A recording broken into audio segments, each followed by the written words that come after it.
ભગવાન શિવ જ એવા છે, ભગવાન ભોલે ભંડારી ઓગળી મહાદેવ એવા છે.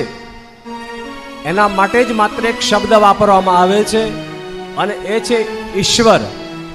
કયો શબ્દ છે એના માટે? ઈશ્વર શબ્દ છે. ઈશ્વર શબ્દ છે ને બીજા કોઈ માટે વાપરવામાં આવતો નથી, માત્ર ને માત્ર શિવ માટે જ વાપરવામાં આવે છે.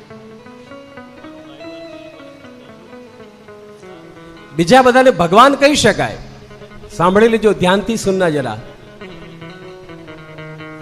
બેઠેલા અહીં તમામ ભક્તોને, ટીવીના માધ્યમથી સાંભળનારા તમામ ભક્તોને, બીજા બધાને ભગવાન કહી શકાય, દેવ કહી શકાય, પણ ઈશ્વર ન કહી શકાય. ઘણા લોકો કહે છે ને કે હિન્દુઓમાં તો ઘણા બધા ભગવાન છે. હા છે, અમારે અહીંયા ઘણા બધા ભગવાન છે. ભગવાનની વ્યાખ્યા, ભગવાન કોને કહેવાય? જેનામાં 6 ઐશ્વર્ય હોય.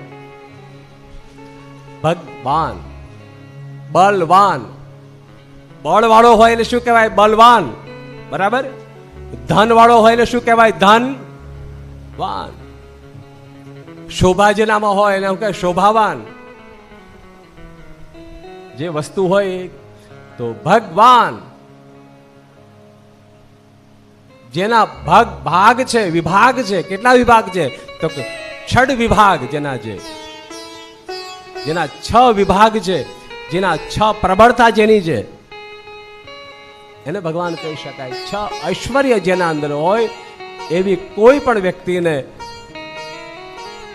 ભગવાન કહી શકાય. સાંભળી લો.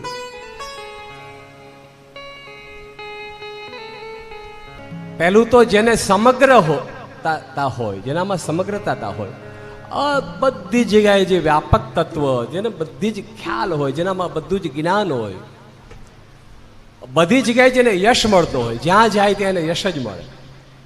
સમગ્ર યશ. આ ઐશ્વર્યના પ્રકારો છે બધા. 6 પ્રકારો કીધા છે આવી રીતે. જેનામાં જ્ઞાન સંપૂર્ણ, દુનિયાભરનું બધું જ્ઞાન એને આપોઆપ હોય. સાહેબ એને કંઈ ભણવું પડે જ નહીં સાહેબ, છતાં ભણવા ભલે જાય શાંતિપુર ઋષિના આશ્રમમાં, એ તો આપણને બતાવવા માટે, પણ એ વગર ભણે પણ ભણેલો જ હોય સાહેબ. એટલે ભગવાન કહેવાય ને એને, એટલે એને ભગવાન કહેવાય. ભગવાન ગમે તે હોઈ શકે, ભગવાન ગમે તે હોઈ શકે, મતલબ ઘણા બધા હોઈ શકે.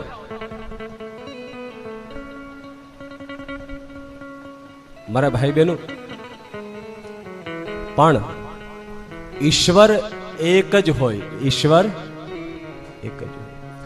હા, જે આવે ને જાય, જેનો જન્મ થાય અને પાછા સ્વધામ સીધા આવે. ભગવાન આવે ખરા, ભગવાન સ્વધામ પણ સીધા આવે.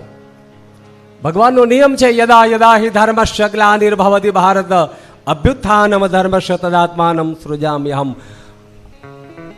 અને ભગવાન ધર્મની સ્થાપના માટે વારંવાર આવે ને જાય. જગતના કલ્યાણ માટે આવે ને જાય ભગવાન.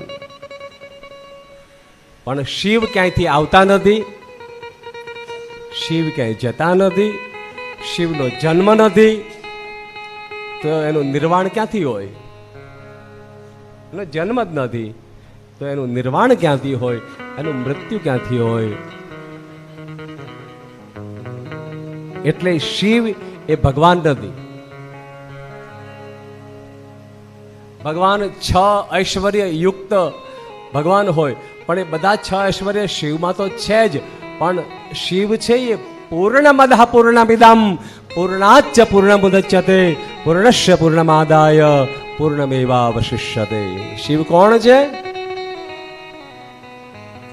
પૂર્ણમદઃ પૂર્ણમિદં પૂર્ણાચ્ય પૂર્ણમુદચ્યતે પૂર્ણસ્ય પૂર્ણમાદાય પૂર્ણમેવાવશિષ્યતે.